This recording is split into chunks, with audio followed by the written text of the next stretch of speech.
নিরাপত্তা বাহিনী, প্রশাসন, এর মধ্যে আরেকটা এক্সটার্নাল ফোর্স যুক্ত হয়েছে, যেটা অনেকেই বলে থাকেন যে বাইরের শক্তি, বাইরের দেশ বা প্রতিবেশী দেশ ভারত। এবং এর প্রেক্ষিতে 7ই জানুয়ারি নির্বাচনের পরে বাংলাদেশে একটা ক্যাম্পেইনে চলছে সামাজিক যোগাযোগ মাধ্যমের সূত্র ধরে, ইন্ডিয়ান প্রোডাক্ট বয়কট। সেটার মধ্যে আবার রাজনৈতিক কোনো কোনো দল একটু যুক্ত হয়েছে, বড় দল বিএনপি।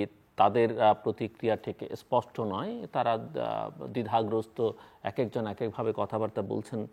এবং এর পরিণতিটা আসলে কি সেটা একটু বোঝা দরকার। কেননা অনেকেই মনে করেন যে এমনিতেই ভারতে এখন নির্বাচন শুরু হয়েছে, নির্বাচনের ফলাফলও মোটামুটিভাবে সহজেই অনুমেয়, এবং এই ফলাফলের পরে একইভাবে বাংলাদেশের মতোই একই সরকার কন্টিনিউ করবে। তাদের রূপ কী হবে সেটাও অনেকে নানাভাবে ধারণা করেন। কিন্তু বাংলাদেশে আসলে পরিস্থিতিটা শেষ পর্যন্ত কী হবে, এবং সাম্প্রতিক কিছু ঘটনার প্রেক্ষিতে অনেকেই মনে করেন, এবং এই ক্যাম্পেইনের যে ন্যাচার এখন যে জায়গায় গিয়ে ঠেকছে, তাতে অনেকেই মনে করেন যে এখানে সংঘাত, সহিংসতা, উগ্রবাদ, সাম্প্রদায়িক সম্প্রীতি বিনষ্ট হওয়া থেকে অনেক রকমের বিষয়ের আশঙ্কা আছে।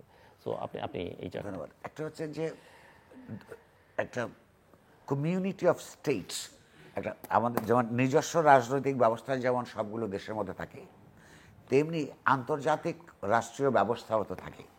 তো আন্তর্জাতিক দুনিয়ায় বৈদেশিক নীতি প্রয়োগ করবার ক্ষেত্রে, চর্চা করবার ক্ষেত্রে আপনার শত্রু দেশ, বন্ধু দেশ, কম শত্রু কম মিত্র এগুলো তো থাকেই, খাতার মধ্যে যাই লেখা থাকুক না কেন, বাস্তবে থাকে। এখন ভারত এসে এখানে ঠিক নির্বাচন করে দিয়ে গেছে এরকম, এটা যারা মানে ভারতের একটা প্রভাব ছিল বলে এটা প্রমাণ করতে পারবে না।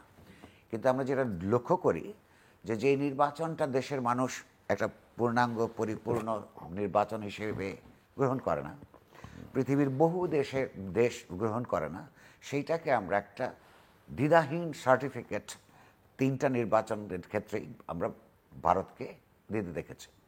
এখন এইটার পরিণাম কি? এইটার পরিণাম হচ্ছে আভ্যন্তরীণ ক্ষেত্রে মানুষের উপর নির্ভর না করে এই আমলাতন্ত্র এবং অন্যদের উপর নির্ভর করে ক্ষমতা থাকলে যা একটা প্রাইজ দিতে হয়, ওইখানেও আপনি যদি বহির্বিশ্বের অন্য কোনো রাষ্ট্রের প্রতি নির্ভরশীল থেকে আপনার সার্টিফিকেট নিয়ে আন্তর্জাতিক বিশ্বে আপনাকে কার্যক্রম পরিচালনা করতে হয়, তারও একটা প্রাইজ দিতে হবে। সেই প্রাইজ কয়েকভাবে আমরা লক্ষ্য করি। যেমন ধরুন, গত 10 বছরে ভারতের সাথে যতগুলি চুক্তি হয়েছে, এইটা তার আগে আওয়ামী লীগ যখন ক্ষমতায় ছিল তত সেই তুলনায় ওই 5 বছর এবং 15 বছরের তুলনায় 3 গুণ করলেও তো সমান হতো, কিন্তু তার চেয়ে তো অনেক বেশি, প্রায় 67-68টা চুক্তি হয়েছে। এই চুক্তিগুলোর ধরনগুলি আপনি যদি কন্টেন্টগুলো ধরনগুলো খেয়াল করেন, এই ট্রানজিট থেকে শুরু করে পোর্ট আপনার ব্যবহার করতে দেওয়া শুরু করে, তারপরে হচ্ছে পণ্যের বাজার বড় করে দেওয়া থেকে শুরু করে, অধিকাংশ বা বিশেষগুলি চুক্তি হয়েছে যেটা অসম স্বার্থকেই প্রতিনিধিত্ব করে। যেমন ধরুন 12 সাল থেকে 23 সাল পর্যন্ত এই সময়টার মধ্যে এই সময়টার মধ্যে, অর্থাৎ ইলেকশন প্রক্রিয়া যখন শুরু হবে বাংলাদেশে 14তে, তার 1.5 বছর আগের থেকে এই সময়ের মধ্যে আপনার যে চুক্তিগুলি হয়েছে, সেটা এই যে কথাগুলি বললাম অধিকাংশই এই সময়টার মধ্যে এই চুক্তিগুলি হয়েছে। পণ্য পরিবহনের সুবিধা দেওয়া, আপনার স্পেশাল ইকোনমিক জোন তাদের জন্য করা, তারপরে ব্যবসার সম্প্রসারণ।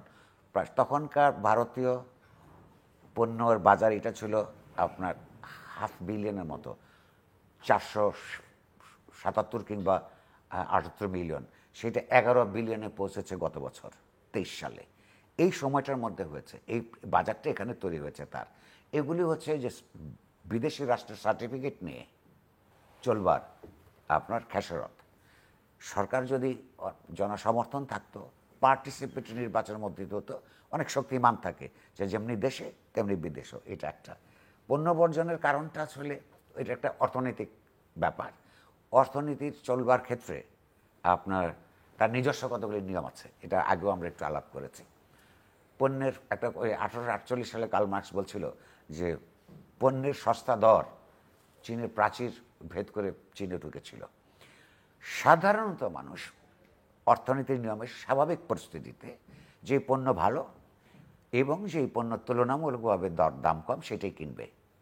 কিন্তু এই যে আন্দোলনটা শুরু হয়েছে, এটা থেকে ইকোনমিক ইন্টারেস্টের কারণ থেকে এটা কোনো দেশীয় অর্থনীতি বিকাশের আন্দোলন নয়। এইটা হচ্ছে এমন একটা তরুণরা, বিশেষত নেটিজেন্স যারা এখানে বসে আন্দোলন পরিচালনা করার ঝুঁকি কম, তারা একটা জিনিস উদ্ভাবন করেছে যে এই যে বিদেশি রাষ্ট্র হিসেবে ভারত বাংলাদেশকে নানানভাবে ব্যবহার করে কিন্তু তার ন্যায্য পাওনাটা দেয় না, এমনকি তার গণতান্ত্রিক প্রক্রিয়া ব্যাহত করার ক্ষেত্রে একটা অবদান রাখে, তাকে সে একটা এটার বিরুদ্ধে একটা প্রতিক্রিয়া, রাজনৈতিক প্রতিক্রিয়া।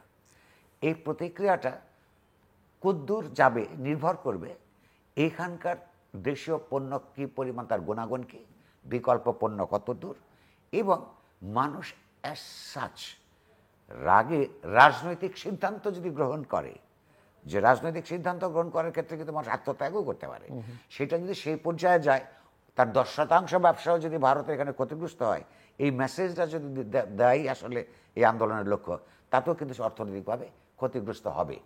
এটা কোথায় যাবে এটা এখনও পর্যন্ত আমি খুব নিশ্চিত নই, কিন্তু আমি এটুকু বলতে পারি এই আন্দোলনের পক্ষে যারা আছেন, এই আন্দোলনের লক্ষ্য যত না অর্থনৈতিকভাবে ভারতকে ক্ষতিগ্রস্ত করা, তার চেয়ে অনেক বেশি একটা রাজনৈতিক মেসেজ দেওয়া যে তার এইখানে রাজনৈতিকভাবে নাক গলানো এবং নিয়ন্ত্রণ করার কারণে বাংলাদেশের মানুষ সংক্ষুব্ধ হয়ে রয়েছে।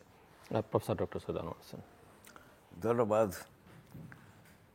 বাংলাদেশে কি রাজনৈতিক আন্দোলন আছে? আমার একটা মৌলিক প্রশ্ন। আমি ভাবিত হই, রাজনৈতিক আন্দোলন তো নেই, হুঙ্কার দেওয়া হয় নেতৃত্বের পক্ষ থেকে, আর জনগণ হুক্কা হওয়ার মতন জেগে ওঠে আর কি। রাজনৈতিক আন্দোলনের ফসল স্বাধীন বাংলাদেশ। কারণ আমি সবসময় এটা বাংলাদেশের অভ্যুদয় পড়ায় বিভিন্ন প্রতিষ্ঠানে ইংরেজি বাংলায় আমি বলি, প্রতিবাদ প্রতিরোধের ফসল স্বাধীন বাংলাদেশ। তবে বাংলাদেশের লক্ষ্য ছিল গণতন্ত্র প্রতিষ্ঠা করা, যা ৭৫ থেকে ৯৬ মধ্যে বিঘ্নিত হয়েছে। এবং মুক্তিযুদ্ধের সময় কোনো এক সময় আমাদের ভ্রাম্যমাণ রাষ্ট্রদূত বিচারপতি আবু সাইদ চৌধুরীর সঙ্গে শ্রীমতী ইন্দিরা গান্ধীর কথা হয়েছিল। শ্রীমতী ইন্দিরা গান্ধী তখন বলেছিলেন, আর যাই হোক, স্বাধীন বাংলাদেশে যেন কোনো সামরিক শাসন না হয়। সেই সামরিক শাসন হয়েছিল বাংলাদেশে, এবং তারা দুটো ঐতিহ্য রেখে গেছে। সেই সামরিক শাসনের একটা বিএনপি, একটা জাতীয় পার্টি, এবং তাদেরকে আওয়ামী লীগ কখনো জাতীয় পার্টিকে কোলে টেনে নেয়। এবং ব্যক্তিগতভাবে আমি বিশ্বাস করি যে ২০১১-তে ১৫তম সংশোধনী করে রাষ্ট্রধর্ম ইসলাম রক্ষা করা হয়েছে। এতে করে জাতীয় পার্টির এরশাদকে কত ভালোবাসে আওয়ামী লীগ সেটা প্রমাণ করেছে। কারণ এই রাষ্ট্রধর্ম ইসলাম সে তো এরশাদই করেছিলেন বৈধতার সন্ধানে, নেতৃত্বের বৈধতার সন্ধানে। আওয়ামী লীগ বৈধভাবে নির্বাচিত দল, তখন তার বৈধতার সন্ধান দরকার ছিল না, তবে তার মধ্যে রাজনীতি ছিল। যেমন রাজনীতি, আমি চ্যানেল আইয়ের কোনো এক অনুষ্ঠানে বলেছি যে ৫০০টি মসজিদ, মডেল মসজিদ তৈরি করার চাইতে একটি ভালো ক্যান্সার হাসপাতাল করা ভালো দরকার ছিল বাংলাদেশে। তাতে করে বেশি পণ্য অর্জন করা যেতে পারত। ৫০০টি মডেল মসজিদ আসলে জঙ্গিদের কারখানা হয়ে যাবে, জঙ্গি তৈরির কারখানা। আমি এখনও বিশ্বাস করি না। আর একটি কথা হচ্ছে যে বিদেশি রাষ্ট্রের সার্টিফিকেট পেয়ে সরকার যদি রাজত্ব করতে চায়, সেইটা নিয়ে নুরুল কবির প্রশ্ন তুলেছে। এখন বিদেশি রাষ্ট্রের সার্টিফিকেট দেখুন, ১৯৭৪-এ হেনরি কিসিঞ্জার বাংলাদেশে এসেছিলেন। তখন কিসিঞ্জার সাংবাদিকদের সামনে বলেছিলেন বঙ্গবন্ধু সম্পর্কে, he is a man of vast conception. ঠিক তখনই কিন্তু খোদ আমেরিকায় বঙ্গবন্ধু হত্যার নীল নকশা চূড়ান্ত হয়েছে। তা কাজে বিদেশি রাষ্ট্রের সার্টিফিকেটকে আমি খুব গুরুত্ব দেই না, যদি না জনগণের সার্টিফিকেট পাই। কারণ আমার সংবিধানে বলা আছে জনগণই চূড়ান্ত ক্ষমতার মালিক। তো সেই জন্য জনগণ ভিত্তিক যে সরকার হবে সে সরকারকে আমি স্বাগত জানাবো আর কি। তো আমি চাচ্ছি বাংলাদেশে জনগণের সরকার হোক, এবং কোনো দল নয়, মত নয়, গোষ্ঠী নয়, জনগণের সরকার হোক। তো জনগণের নেতৃত্ব তৈরি হোক আর কি। সেই জিনিসটি পাচ্ছে না। রাজনৈতিক দলকেই জনগণের দল হতে হবে, কারণ রাজনীতি মানেই হচ্ছে জনসেবা। জনসেবা না হলে রাজনীতি হয় না। আবার এই যে দেখুন, খুব আশ্চর্য লাগে যে আপনার এই অনুষ্ঠানে আসবার আগেই টেলিভিশনে খবর শুনছিলাম যে গাজায় ইসরায়েলি সৈন্যরা 2টো গণকবর তৈরি করে এ পর্যন্ত পাওয়া গেছে। একটা থেকে 50টি মরদেহ পাওয়া গেছে একটা হাসপাতালে, আর একটা থেকে 210টি মরদেহ পাওয়া গেছে। মার্কিন যুক্তরাষ্ট্রের অস্ত্র দিয়েই ইসরায়েল যুদ্ধ করছে গাজায়। আর যুক্তরাষ্ট্র আবার হাস্যকর ব্যাপার, ইসরায়েলি সেনাবাহিনী একটা ইউনিটের উপর নিষেধাজ্ঞা আরোপ করেছে, যাতে ইসরায়েলি নেতারা খুব উষ্মা প্রকাশ করেছেন। স্বাভাবিক, কারণ আমেরিকার অস্ত্র অর্থেই যুদ্ধ করছে ইসরায়েল। তো সেই জন্য বিদেশি বন্ধু আইব খান একটা বই, আত্মজৈবনিক বই লিখেছেন, ফ্রেন্ডস নট মাস্টার্স। বইটা আমরা ছাত্র জীবনে খুব পড়েছি, যদিও আইব খান খুব বাঙালি বিদ্বেষী ছিলেন। 1954-তে প্রতিরক্ষা মন্ত্রী থাকার কালীন অবশ্য তিনি বলেছিলেন যে বাংলাদেশ, ইস্ট পাকিস্তান আর পাকিস্তানের মধ্যে একটা ক্লোজ পার্টনারশিপ থাকা দরকার। সেইটা কিন্তু তিনি ভুলে গেছিলেন ক্ষমতায় যে 68 থেকে 58 থেকে 69 পর্যন্ত তিনি ভুলে যান আর কি।